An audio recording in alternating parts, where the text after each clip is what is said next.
Evet, bu hazır patatesten daha güzel. Kesinlikle. Kesinlikle hazır cipsten. Kendin yapıyorsun. Gerçekten daha güzel oluyormuş. My God.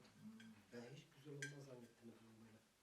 Yapıyor ama yumuşak. Vallahi güzel olmuş gerçekten. İnan çok güzel olmuş. Evet, baharatlı acılı. Hazır cips. Hazır cips acaba nereden yapıyorlar bunu böyleyse? Bu kadar lezzetliyse. Bir de bir şey daha yapıyorlardı. Çubuğa takıyorlardı biliyor musun? Hı? Çubuğa böyle Ha, kaplı. tam kesmiyorlar değil mi? Böyle spiral gibi. Çocukları karnımak için her şeyi yapıyorlar.